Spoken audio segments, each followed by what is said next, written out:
Oh my word. What is it?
Good afternoon, everyone, and welcome to Cambridge City Council's Civic Affairs Committee meeting this day, Wednesday, the 20th of September 2023. Do we have any apologies for absence? Not that we know of. Okay, thank you very much for that. If I could ask, just for those people who are actually online, I know they're our own staff, but I'm not sure if they can see us all, if we can just introduce each other as we go round ourselves. Councillor Young, would you like to start? Hello, my name's Karen Young. I'm Councillor for Queen Ediths. Hello, Naomi Bennett, Abbey Ward. Andrew Lim, Assistant Chief Executive. Harry Cliff, Democratic Services Manager. Rob, Chief Executive. Mike Davey, Petersfield Ward. And I'm Russ McPherson, Chair for this committee. May I ask, are there any declaration of interest that you wish to declare at this time? I will remind you that you can, of course, declare those interests at any other time as the meeting progresses. Nothing to declare at this moment. Thank you. Minutes of the last meeting. Everybody hopefully has had a chance to read and digest those. Are there any items in regard to those minutes? Going once, going twice. On we go. Thank you so much. Item 4 is public questions. We don't have any members of the public, so I'm guessing they're not going to ask any questions. That is unless we've got anything in writing from anyone. Nothing written in, Gary? No. Okay, thank you very much. That takes us quickly to item 5 on page 7. Freedom of Information, Data Protection, Transparency Annual Report. Adam Brown, who is online, will introduce this report. Adam, welcome to this first meeting. I would say nice to meet you, but we can't see you. It's all yours. Thank you. Hi there, I'm Adam Brown. I'm the Information Governance Manager and Data Protection Officer over at 3C Shared Services. And thank you. Just to walk you through this report that we've provided, a few highlight areas of interest for you. Starting off with the changes, both structural and operational changes in the past year. So there is a new Information Governance Manager and Data Protection Officer, myself, and there is a new dedicated Request Manager role that's covered in section 4.2. There's a new Joint Information and Security Board and retiring of the old Information Security Group. This is to allow alignment of work, so that is centralised across all the 3 councils that 3C Shared Services provide information governance to. That's covered in section 4.4. And there's a new dedicated information and cyber security role covered in section 6.2. And this allows 3C Shared Services to continue providing that robust cybersecurity work that they do. And to touch upon performance over the past year, so starting off, the National Cybersecurity Centre 10 Steps to Cybersecurity are now all fully being met following an update on the report from last year. That's covered in section 6.3.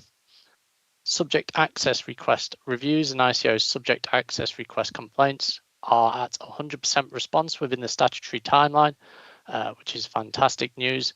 Only 81% currently for data rights. That can be inclusive of all access requests as well as erasure requests of information as well. Currently sitting at 81%, so there is room for improvement there. That's on section 7.3. Probably the biggest highlight to provide this year, there was one incident which was reported to the Information Commissioner's Office. No actions were received back from the Information Commissioner's Office, which provides assurance that our incident management processes are robust and we are reactively responding to these incidents when they occur in a way that provides the utmost security where possible.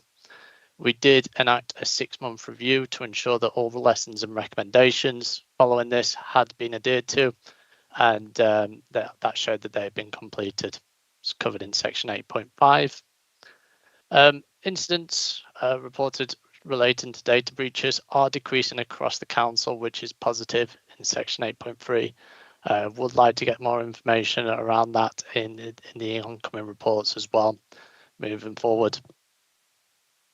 So there is an increase in freedom of information requests and information environmental regulation requests within the past year. Although I would caveat that this is still not at pre-pandemic levels, but you can see that information in the figures in 9.5. And the 428 requests, we were able to provide information one way or another. So out of the total of 574, that's approximately 75% of requests where we didn't have to fully exempt or the request weren't withdrawn. And last but not least, all internal reviews and information commissioners officers responses were completed in time, which is a fantastic figure. And that's in section 9.10.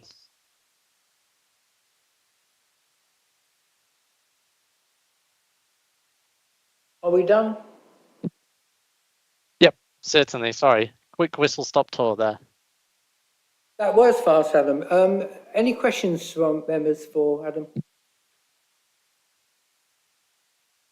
Bennett. Adam, thank you for a lovely clear report. I only have one question, which is idle curiosity. I expected reports would rise during the pandemic because people were just sitting at home with nothing to do. So I was actually quite interested to see that they'd fallen. I think that was usually the case across a lot of the public sector in the initial response of the pandemic phases. There was although people were at home idle to some degree, that would mean there would be less data being processed, which usually a lot of our breaches, as you can see in the figures, come from information being sent out to the wrong addresses, those kind of things. If the information isn't flowing as much as it usually does, it does lead to a decrease in incidents. Thank you. Any others? Okay, I've just got a couple, no big drama, Adam, but on page 9, there's currently one vacancy from the information management officer and the team. Recruitment is underway. Just two questions really. How's that recruitment going, and is the loss or the lack of that one person impacting in any particular way we should be concerned about? The recruitment is still ongoing on that one. We've been through 2 rounds of interviews and haven't been successful yet. It's not impacting massively currently, but there are some things we would like to deliver against the accountability framework in the next year. But we do have plans to recruit in the next month or two to that, so hopefully it shouldn't impact too much. That's great. Okay, thank you for that.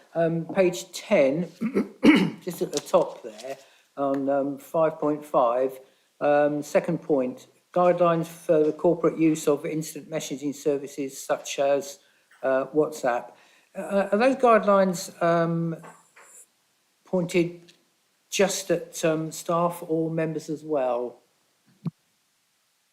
They're focused primarily on staff, and just to ensure that when staff are engaging with communications internally, they are using internal channels primarily, and the expected use for WhatsApp would be business continuity reasons, and it's just highlighting that within the guidelines. Unfortunately, we don't have anything to cover member usage currently.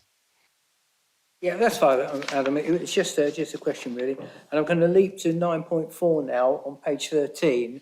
The council received a total of 574 requests under FOI, and although it represents a 12% increase in number of requests, as you say, they're predominantly going down anyway, but that's still a lot of requests for the team to deal with, one member down, 574.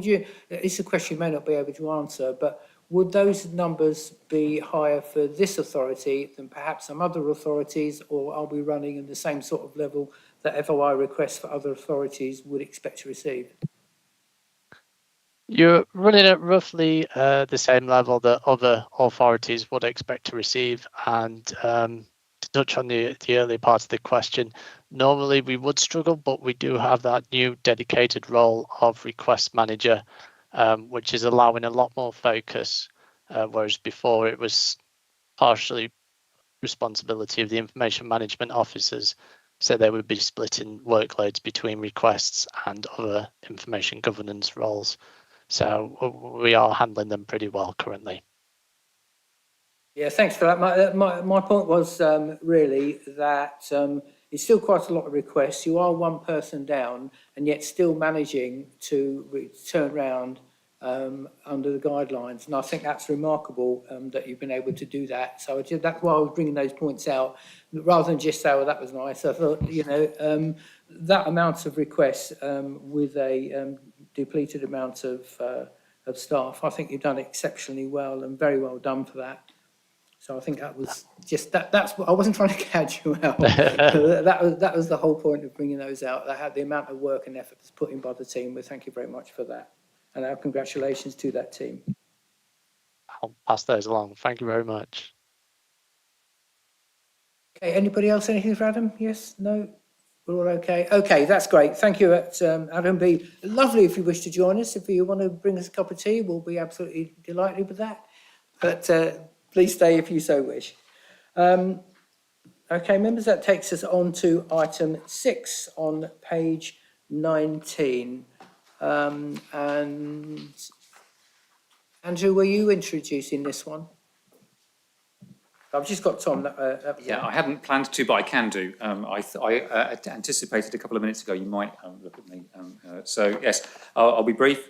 It's a short report that basically brings the terms of reference for the governance reference group to this committee. So to give some public airing to the fact that the governance reference group has been established, and to kind of give the committee a space in which it can consider and hopefully endorse those terms of reference and give you some reassurance that there's a programme of work in place and a plan to achieve the objectives of the review.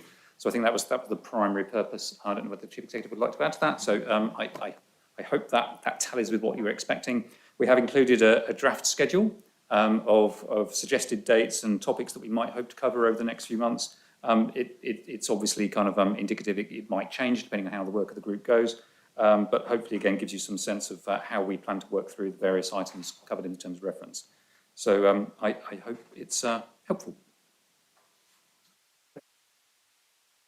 Sorry, just another thing that Andrew might not have been updated on, my apologies, is the dates in 5.5. The chair of the governance reference group wanted to make it clear that since the report was published, the date in November is the 2nd. And the date in December is the 11th, but members of the GRG should have been made aware of that. But I just want to make sure this committee is aware that we know about that. Thanks. Okay, that's a useful reminder, Gary. Thank you. Any questions from members? Councillor Young. It's not really a question. I'd just like to say that the discussion seems to be going along in a very collegiate manner, and I'd like to thank everyone involved for that and look forward to the rest of the discussions.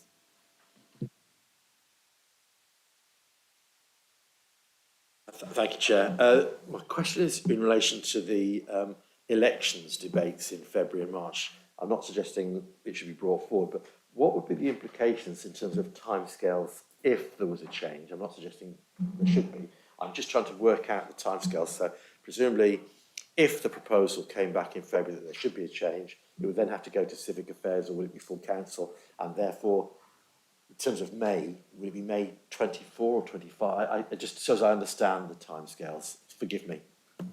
Well, Gary's the expert, so he will correct me and kind of adds to what I'm saying. But in basic terms, the council.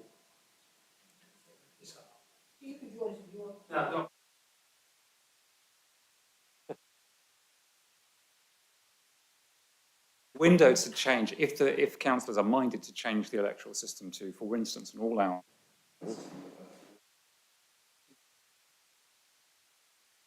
So it's too late to change it for 2024 because the process that you have to go through of having a special council meeting, and having consultation, and having another council meeting to make the decision. And we can't do it in 2025 because that's when the county council elections are, and we can't have them in the same year. So if that's one of the reasons we've scheduled it later in the day, because there isn't an urgency around that. If councillors are minded to do that, they would need to kind of bring, I think it's a special council meeting, potentially in summer of 24, kind of a process of consultation in the autumn potentially, and or 25, and then make the decision in good time for arrangements to be made, and obviously the public to be made aware.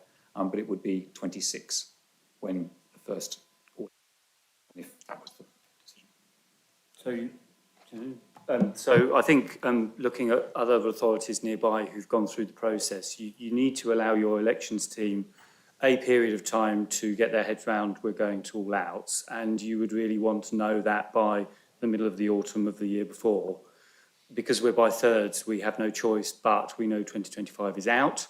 So really, if you are, when you're doing your work and you realise that there's more to do on some of the other work streams that you're being challenged on, that's the one area that you've got more time on, in all honesty, of the work you've got in front of you.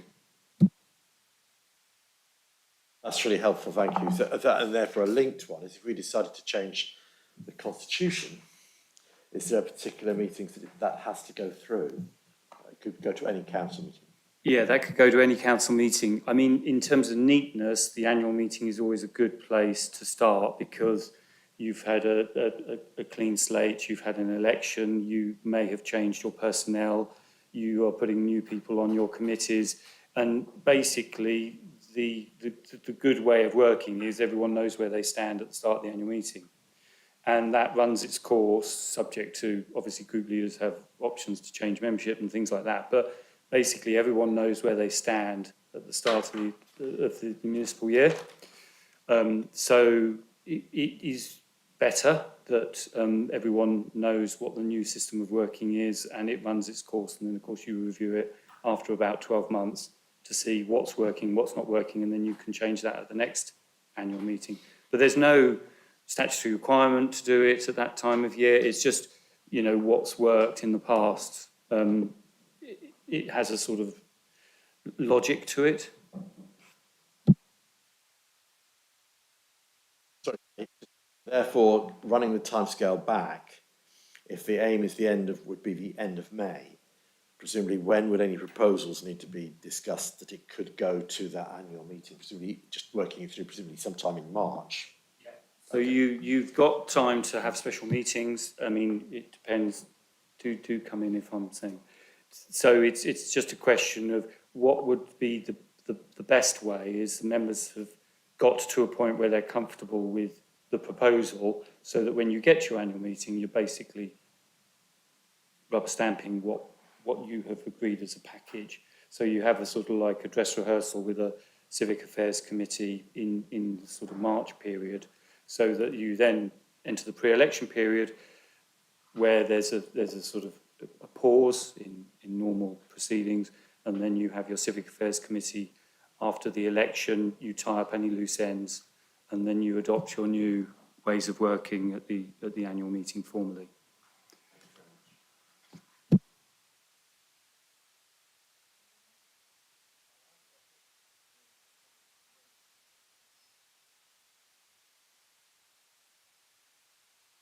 Councillor Young, it's all yours. Okay, yeah, so wouldn't we want to do this before before the start of the new year, so that the annual council would be the start of the process? So isn't there a consultation required? Wouldn't we want to get that done before that happens? Depends on the nature of the change. So for a change in the electoral process, yes, there's a consultation period. For other changes to the Constitution, which I think was what was just being discussed, you don't need to go through that process. So as Gary described, you could bring it through Civic Affairs in the springtime, ready to adopt at AGM, and the AGM is the start of the municipal year. So from then on, you've got it in place for the rest of the municipal year. Makes sense to have the change at the beginning of the year, so yeah.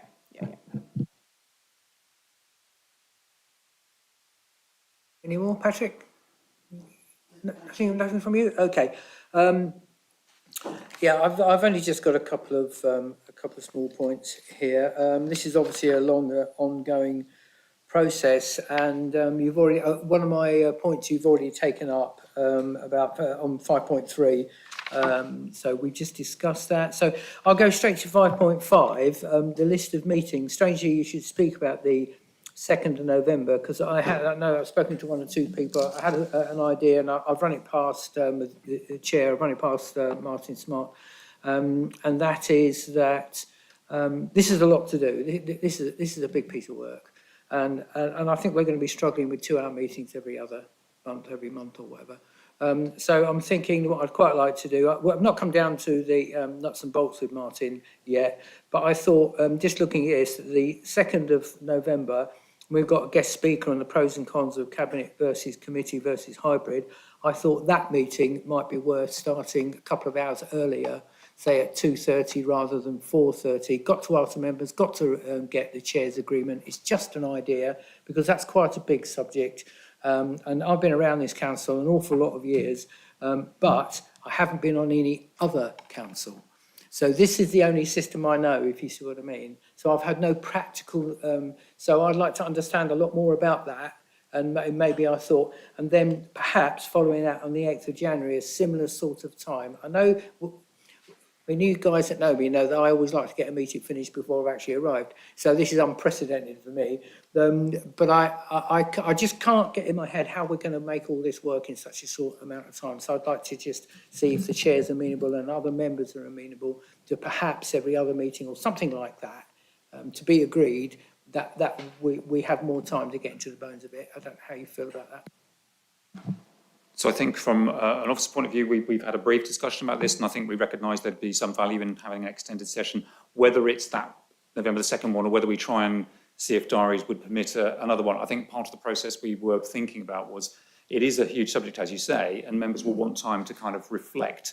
I used the word cogitate, which some members said they hadn't heard before. But anyway, I think group discussion outside of the GRG is something that I think, as Councillor Young has referred to, kind of, the collegiate approach seems to be something that the chair of that group, Councillor Smart, was keen to kind of pursue. So if we had an introductory session where experts bring some kind of ideas that will talk about how other councils do things, might you want some time to kind of reflect, cogitate, discuss with your colleagues before then going into a kind of fuller extended kind of, session or not? It depends on diary availability as much as anything, and I think we need to be practical about that.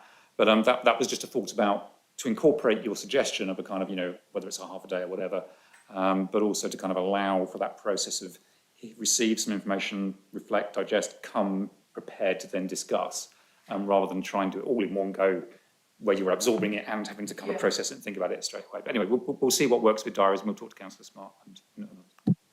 Councillor Bennett. I just wanted to say that I went on the Association of Green Councillors training on Cabinet v Committee v Hybrid, and I did find it quite helpful, but I did find it also quite difficult to get my head round. And I just wanted to suggest, if we're having an expert speaker, if it's possible to agree with them that we can record the session for other members later on if we do decide that this is something we want to go down. Yeah, that could be very useful. I don't want to, because this really is Martin's committee. So I just, it seems we're a number of us in this committee are on that group. I just thought it was just an idea. I wasn't trying to nail any times because that's really down to Martin. It was just to throw that in there, let people think about it, and then we'll let Martin see what he wants to do. But it was really just to say that it could be useful, and then it's up to Martin and the rest of the group to decide if they wish to do so. Councillor Young. Yeah, I think it's a good idea. Put it to members as soon as possible. And, the more in advance you've got, the more time you have to adjust your diary. I'd leave Martin to do that. I wouldn't do that. Just a practical question around that. What was the expectation in terms of overlap of this committee and the governance reference group, and to take that example of the November one that you were talking about, Chair, and the reason why it's purely practical terms is that we need to get the annual leave request in of those of us who are in jobs that are 9 to 5, and so advance warning is always going to be good, but maybe there's not necessarily a big expectation that there would be an overlap or even an actual presence from this committee on the governance reference group. So in that case, I don't really need to worry, do I? Sorry, Patrick, Yeah. it's just that it comes back to civic Yes. affairs anyway. So there was a tie-up there, and there are people here who were on that committee. Otherwise, I wouldn't have mentioned it. And Right. this was just a good place to actually And- just throw that out there, see what people thought. And we can make suggestions from this committee. And Yeah. also, really, all that was in my mind was more of a discussion thing than a formal extension. So I think, as Andrew was saying, we could sort of brainstorm what we've been told and just see what comes out of it. That was all. And if you can join, you can join. If you can't, you can't. I wasn't thinking of anything formal, if you see what I mean. Just people who are available and can join and wish to join and think they'll get something out of it and help move this very big project on. It just might oil the wheels. That was all. Thank you, Chair.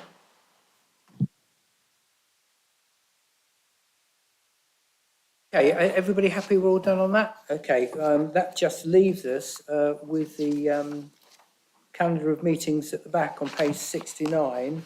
Has anybody got anything they wish to comment on those meetings? Yeah, please, sorry, Gary. If I could just have a minute, only because this is obviously indicative, because we're writing this as a proposal based on what we currently know. It might change, depending on what we've just been talking about comes up with by the time we get to May next year. However, having spoken to a couple of members, the GRG have got some quick wins on the 9th of October as part of their agenda.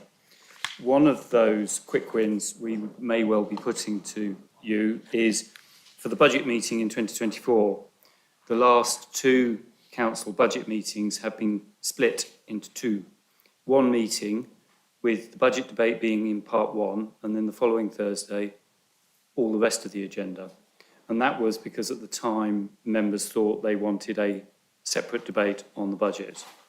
And so we facilitated that. We thought it was only going to be for 1 year because we thought we were going to review our decision making in a certain time period. The suggestion for a quick win for February 2024 is that we look at the budget debate rules and we put to members some suggestions that we don't perhaps give each group 45 minutes to introduce their budgets. And we also look at the time we give to members to speak on the budget, thereby making it just one meeting again for February 2024 only. And then when you're looking at your calendar of meetings for 2024-25, you will be in a better position to decide, actually, when we look at the thing in the round, do we want a separate council meeting for the budget? And then we have a separate council meeting at some other point in the January to March period that will deal with other business.